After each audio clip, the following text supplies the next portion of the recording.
The Mitsubishi Outlander is a big, luxurious 5-seater family SUV that comes with permanent 4-wheel drive and go-anywhere ability.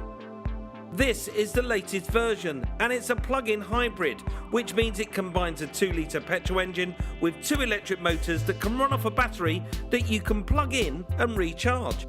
It promises incredible fuel efficiency and ultra-low CO2 figures, and remarkably sells for the same price as the standard diesel. I want to find out what drivers will make of this amazing vehicle, so I found 3 people whose typical journeys could really benefit from the Outlander PHEV. First up is Daniel Gore. He's an architect who's just about to choose his first company car.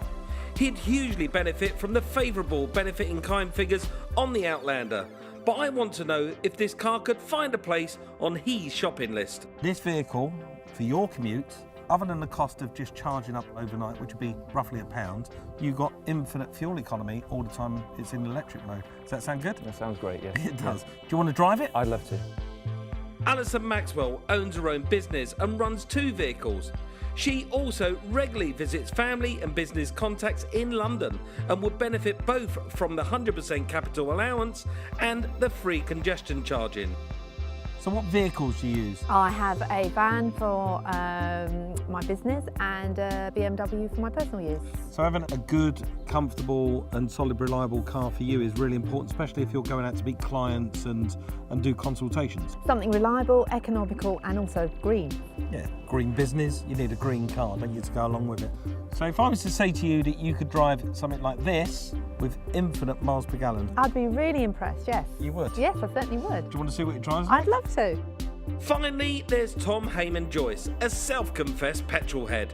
He's fascinated by the new technology and wants to find out whether a hybrid vehicle could fit his daily journeys working as an estate agent. What do you think of this? Well, it's impressive.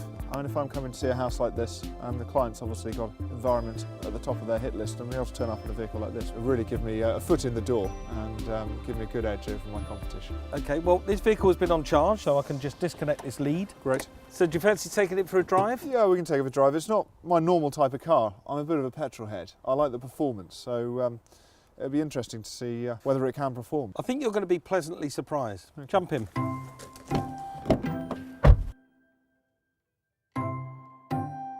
The way to start this car is very simple. It's a keyless operation. You put your foot on the brake, press that button that says power, and you'd expect that you're going to get all the familiar sounds of an engine firing up, but it's an electric car.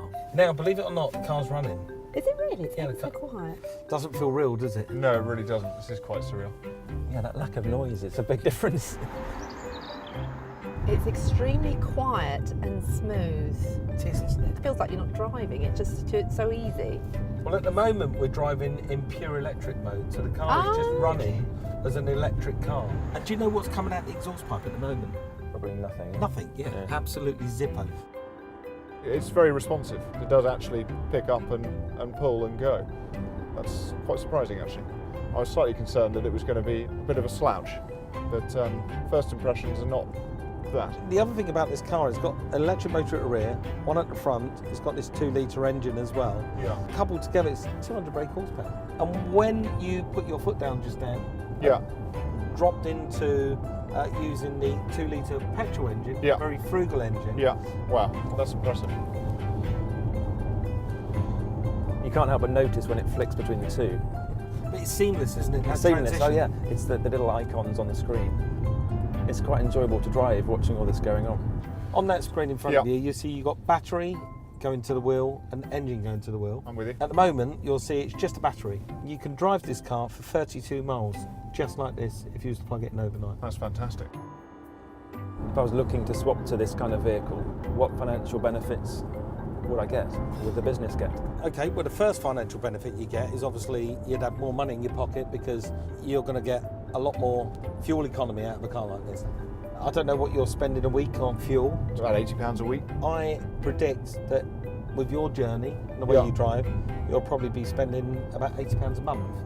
That's quite difficult to understand, actually. Those savings are huge. Every year we have vehicle excise duty to pay on the car. For this vehicle, it's absolutely free. It's zero.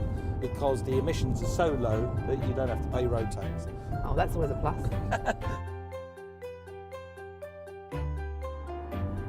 Company car tax, Yeah, big thing. yes. The benefit in kind for this car is only 5% of the retail price, where an equivalent SUV size vehicle from another manufacturer, you'd have to pay up to 25%. Really? Gosh, that does make a difference. It does make a difference. You've got to think of those savings. You know, they're huge, aren't they? The Over the potential- year, that will stack up considerably. Because it's a car that falls under the 95 grams of CO2 per annum, that means you can get your whole tax allowance on this car written off. Oh, So you can get right. 20% of it back. Do you ever go into London? I do. I go with my work, my shop. I go up to Covent Garden. Well, the good news about this car is as well, you don't have to pay any congestion charge. Really? And if you are in London, there are certain car parking spaces that are free for electric vehicles. Fantastic. And there's lots of charging points, obviously, Yeah. car parks now for Yeah. electric vehicles. Yeah. And if you were to park it in London and go to Yeah. one of those charging points, just 30 minutes of charge will give you 80% battery back. Wow, well, that's really useful. I mean, just in the course of a meeting, I could be back up and running on battery power. Exactly. I do site visits, often at country tracks, remote sites. I'm also driving this 25-mile commute along country lanes throughout January, February, March, when there's often frost and ice, snow. So four-wheel drive really would be a real benefit to you, wouldn't it? Definitely, yeah. I'm definitely looking at a four-wheel drive, yeah. Well, because this is powered by electric motors, both front and rear, we're in permanent four-wheel drive all the time, but you can actually lock them off. It's got twin motor four-wheel drive lock, which will just lock the two motors to be the same power. So you get full four-wheel drive capability. You can really go off-road. Fantastic. So perfect for the point-to-points and things like that. I have my van, but I do deliveries, and because someone finds the terrain's a bit, all these farmhouses and stuff, so that would be great for that also. At the moment, we've got the air conditioning on Right. the car. Yeah. We can shut the systems down to a much better level, if you like. Pressing eco mode Right, starts I to see. power everything down. Still Yeah. keeps the car performing. Yeah. Just starts to conserve a bit more energy. Starts to I use see. it a bit more Yeah. in an economy way. Brilliant. On the steering wheel, we've got these paddles. You see, we've now got a thing appeared called B. It's got B3 Yes, next to it. I see it, yeah. And then we've got B4. That's braking. And what that means is that you can use some of the regenerative braking. So when you're coming downhill, if you flick that into B5, you'll be using some of that braking power to put more energy, The energy back you've into lost. the energy you've lost back into the fuel cell, and that will give you more power back into the battery, extended range. You'll feel it now. So as we're on the flat, if you was to lift your foot off the accelerator, you'll feel the car Oh, yeah. braking. Yeah. And that's now charging the battery up to That do was a surprise, yeah. It Yeah, really it's a does re- slow it down. So that's really good. Yeah. If you're going down a steep hill, you can squeeze more power into the battery Yeah. just by using gravity alone. That's really useful, actually. I can see myself begin to play with this as you drive and just start to extract a little more efficiency as you get used to the car and driving, and using it to slow down on the way up to traffic lights as well as necessarily down hills as well. You strike me as a thoroughly modern man that has a smartphone. Yes, I do, yes. You do. Well, this vehicle also comes with its very own app that you can put onto your smartphone. You can Oh, right, okay. communicate with Right. the car. You can set the timer for when you want the car to charge. So if you wanted to charge in the middle of the night when the electricity tariff is lower, you can set that from your app on your phone. I see, yeah. The other thing you can do is when you're at home in the cold, freezing cold mornings and you're thinking, oh, I really want to get into my nice warm car, you can tell the car to warm itself up. That would be a So you can have- treat when I do early morning. It'd be great, wouldn't it? Absolutely. And when you come home late at night and it's a bit dark, you can switch the lights on or Can switch you? the lights off. All on the app. You can control a lot of the functions of the car, so you can see getting to your front door or getting away from your front door, or even finding the car in a car park. That's brilliant. Flash the lights. Other manufacturers charge you for the app, but with this car, it's totally free. Oh, wow, okay.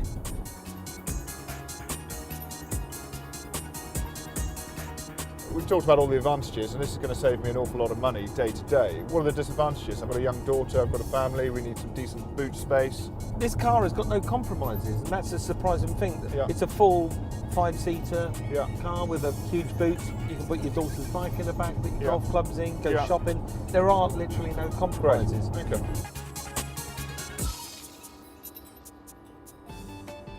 And I normally wouldn't ever consider buying this car. I would typically be looking to Audi, maybe BMW as my normal preferred buying line. But looking at the quality, the feel, the road noise is really quiet. It just it handles, it's responsive, and I am actually quite surprised by the power that it can produce as well. It would definitely, with that much savings, it would be a good contender.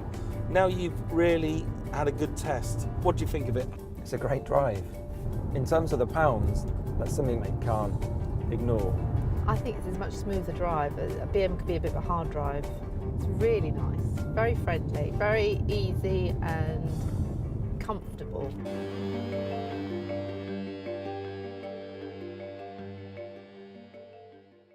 Mitsubishi Intelligent Motion.